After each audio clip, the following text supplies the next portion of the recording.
The Tonight Show with Johnny Carson was not simply a late-night program. It was a cultural phenomenon.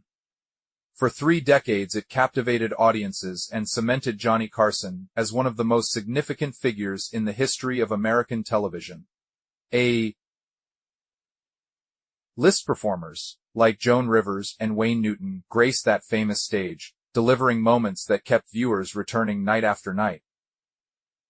But behind the laughter and the polished charm, not everything was as smooth as it appeared. Carson's well-known temper occasionally spilled beyond the studio walls, generating backstage drama that sometimes found its way into the public eye. And in one particularly striking incident, a guest pushed things too far, earning a permanent ban from the program for crossing a line that even the undisputed king of late-night television could not overlook. John William Carson was born on October 23, 1925, in Corning, Iowa, and grew up in a series of small Midwestern communities before his family settled in Norfolk, Nebraska. Even as a child, Carson demonstrated a natural instinct for entertaining people. A chance discovery of a book about magic at the age of 12 ignited a passion for performance that would define his entire life. Before long, he was astonishing family members with card tricks, and his mother, recognizing his genuine enthusiasm, sewed him a cape. By 14, he was performing under the name The Great Carson and earning a modest $3 per show. His early ambition and restless sense of adventure led him toward Hollywood after finishing school, though the journey took an unexpected detour when he was fined for impersonating a naval officer, a story that would be retold many times and only added to his growing legend. In 1943, he enlisted in the United States Navy during the Second World War, training as an officer and eventually serving aboard a vessel where his responsibilities included decoding encrypted communications. His military years also produced an unlikely footnote, an undefeated record in amateur boxing, with most of his matches taking place on board ship. One of his most memorable naval moments came when he performed a magic trick for the Secretary of the Navy. When asked whether he planned to remain in the service, Carson replied that he intended to become a magician. The secretary challenged him to prove it, and Carson's quick and confident performance left a lasting impression, an early demonstration of his ability to entertain even the most serious audiences under pressure. After the war, Carson made full use of the educational benefits available to returning servicemen, enrolling at the University of Nebraska. He initially intended to study journalism, driven by ambitions of becoming a comedy writer, but soon shifted towards speech and drama, as he recognized that his true calling was radio. His college thesis examined the mechanics of writing comedy for radio and showcased an analytical approach to humor that was far more deliberate than his effortless on-screen persona would later suggest. It allowed him to graduate in just 3 years. His broadcasting career took shape in 1950 when he joined a Nebraska television and radio operation. His morning television program displayed the sharp wit and gift for satire that would eventually make him famous. One memorable segment involved conducting mock interviews with pigeons on a courthouse roof as a way of commenting humorously on local political affairs. His ability to blend comedy with current events set him apart, and he soon found himself hosting local events alongside some of the very figures he had been lampooning on air. A useful connection eventually brought him to Los Angeles in 1951, where he joined a CBS-owned television station and launched a low-budget but cleverly constructed sketch comedy program that attracted the attention of established comedians. Among those who took notice was Red Skelton, who hired Carson as a writer in 1953. His big break arrived the following year in entirely unexpected fashion. Skelton knocked himself unconscious immediately before a live broadcast, and Carson stepped in at the last minute and demonstrated an impressive ability to perform under genuine pressure. Jack Benny, another comedy giant, subsequently invited Carson onto his show, and the resulting appearance produced a moment Benny would later recall when predicting Carson's future in the industry with considerable confidence. Throughout the remainder of the 1950s, Carson hosted multiple programs, including a game show and a variety series, steadily building his reputation and developing the skills that would eventually serve him on the most watched stage in late-night television. In the early 1960s, late-night television was still in the process of defining itself. NBC's flagship program had launched in 1954 with a host who set important foundations for what the format would become. His successor brought a more personal and at times unpredictable energy to the desk. By 1962, the program needed a new host, and NBC had identified its candidate. Carson had already established himself as one of television's most sought-after personalities through a popular daytime program. But when the network first extended the offer, he hesitated. The prospect of filling over 100 minutes every single night, interviewing celebrities, delivering topical humor, and keeping the nation engaged seemed genuinely daunting. Several legendary figures in comedy and entertainment had already declined the role. But NBC persisted, and Carson eventually agreed, signing on in early 1962.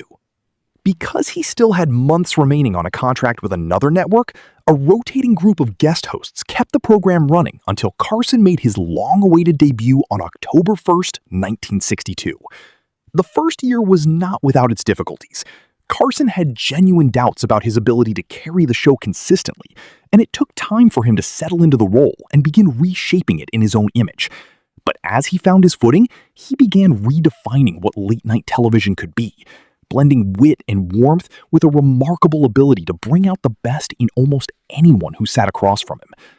The director Billy Wilder once described Carson in terms that captured something essential about him, observing that by the simple law of survival, he was the best, that he could make the most uninspiring guests seem funny and engaging through sheer force of professional skill, performing this feat night after night in front of millions of viewers without ever appearing to struggle.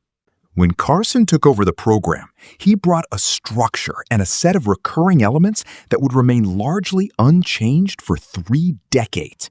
His longtime professional partner joined as announcer and sidekick, delivering the introduction that became one of the most famous phrases in American broadcasting. The orchestra provided musical texture that gave each broadcast a distinctive rhythm. Carson's nightly monologue became a cultural touchstone, sharp, topical, and delivered with an ease that made the considerable craft behind it invisible. When a joke landed poorly, he had perfected a set of recovery moves that transformed the misfire into entertainment in its own right. A playful soft shoe dance, a deadpan announcement delivered into a microphone, these small gestures became as beloved as the jokes themselves. His signature phantom golf swing, a compact, unhurried gesture he deployed during monologues, became one of the most recognized physical mannerisms in American television history. Guest hosts would occasionally parody it affectionately, which Carson generally seemed to enjoy. The program's theme music was composed and adapted by a celebrated songwriter who had worked with Carson on an earlier project. Carson himself contributed lyrics that were never used in the broadcast, but which entitled him to a substantial share of the performance royalties the theme generated. That music played unchanged from Carson's first broadcast in 1962 to his farewell on May 22, 1999.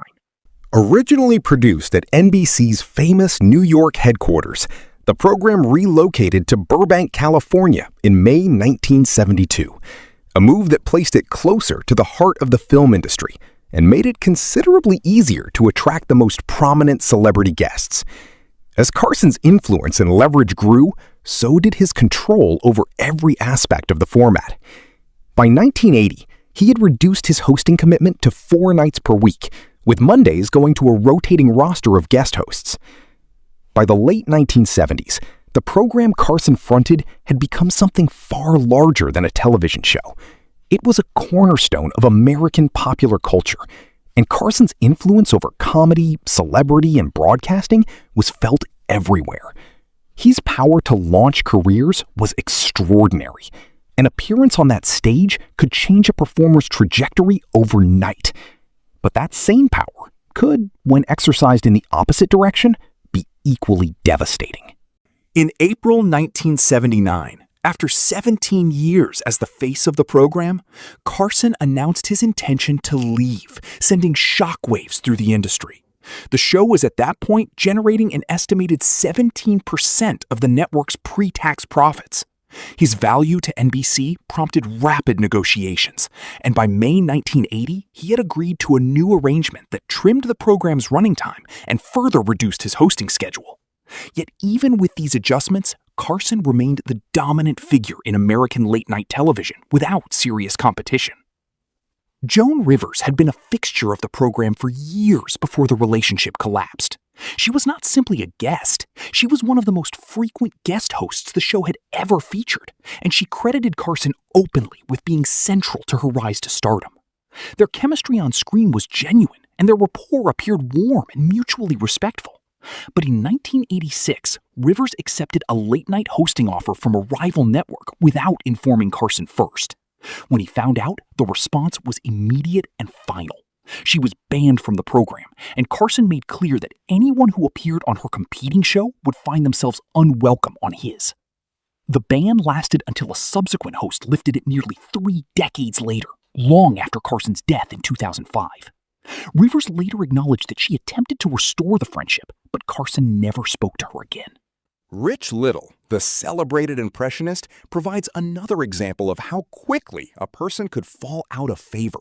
His ability to replicate Carson's voice and mannerisms was remarkable, and he had deployed it extensively at clubs, at award ceremonies, and on the program itself. Initially, Carson appeared to find it amusing, but behind the scenes, his feelings were less tolerant, and by 1982, Little's bookings had simply ceased without explanation. Whether the official reason that his act had become repetitive was the genuine motivation or a more diplomatic explanation for Carson's personal irritation remained a matter of debate. Little himself maintained the simpler explanation. Bobcat Goldthwait provided one of the more genuinely alarming moments in the program's history. On a 1994 broadcast, the unpredictable comedian set his chair on fire during a live taping. The audience was stunned, the production staff alarmed, and the host left to manage an entirely unscripted situation. Once the flames were extinguished, so was Goldthwait's relationship with the show. He was arrested, fined, and required to participate in public service messaging about fire safety. The host who presided over the incident eventually allowed a brief reappearance in a clearly symbolic and contained context, but the incident defined the outer limit of what the program was willing to accommodate. Howard Stern's appearance in 1995 fell apart in a different way. He arrived with an entourage and proceeded to push the broadcast into territory that was widely considered inappropriate even for late-night television. When the situation became untenable, the host walked off the stage. The most explicit material was edited before transmission, and Stern's relationship with the program effectively ended that night. The two eventually arrived at some form of peace years later, but the late-night working relationship was never revived. Kathy Griffin occupies a particular category, a performer whose relationship with late-night television was complicated not by a single incident, but by a consistent pattern of behavior that made her bookings increasingly difficult to sustain. Her most notorious moment involved a return appearance on a different late-night program that culminated in her removing most of her clothing on live television. The host who presided over the incident she is most often associated with had never shown any interest in extending her a second opportunity. Howie Mandel's exclusion from the program came about in a rather different way. After more than 20 successful appearances, he arrived for what proved to be his final booking with a large novelty prop, a replica of a prehistoric creature that had not been discussed with the host in advance. Carson's dislike of guests who introduced unannounced elements into his broadcasts was well established. The segment failed to generate the response Mandel had anticipated, and Carson made his displeasure visible. Mandel was never booked again. His subsequent career remained strong, but the memory of that particular evening presumably stayed with him. Dana Carvey's exclusion was rooted in an impression that crossed from gentle affection into something Carson found genuinely offensive. Carvey had performed a parody of Carson in a sketch on the program he was best known for, portraying him as out of touch and desperate to appear current. When Carvey subsequently performed the impression directly in front of Carson during an appearance on the program itself, Carson's response was to close the door permanently. Carvey was not permitted to return even to promote one of the most commercially successful comedies of the era, which was released while Carson was still hosting. Lola Falana had been a celebrated Las Vegas performer whose appearances on the program ended after she chose to speak openly and directly about her experiences with racial prejudice. Carson was not prepared for that particular conversation.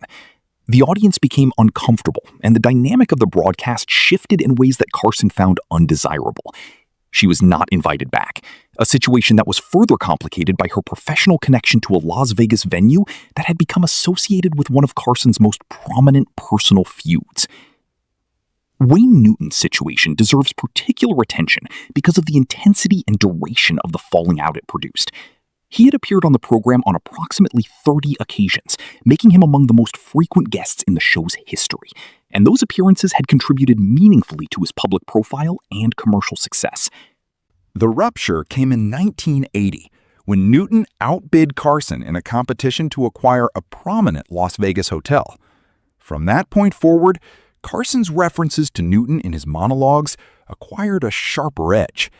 Newton, who had previously accepted Carson's humor at his expense as part of the relationship, found these new jokes qualitatively different and deeply offensive. He eventually went directly to Carson's offices and delivered a warning in the plainest possible terms that if Carson continued using his name in that way, there would be a physical consequence. Carson largely stopped the jokes. He never invited Newton back. Their friendship was destroyed permanently, and the feud between them has since become one of the most frequently cited examples of a relationship between celebrity and talk show host collapsing beyond any possibility of repair. Johnny Carson's personal life offered a striking contrast to the effortless authority he projected on screen. He was married 4 times, divorced 3 times, and acknowledged the disparity between his professional dedication and his personal conduct with unusual candor. He admitted that if he had invested in his marriages the same level of attention and commitment he gave to his program, he would probably have had a very different domestic history. His first marriage, to a woman he had known since his college years, produced 3 children, Richard, Christopher, and Corey.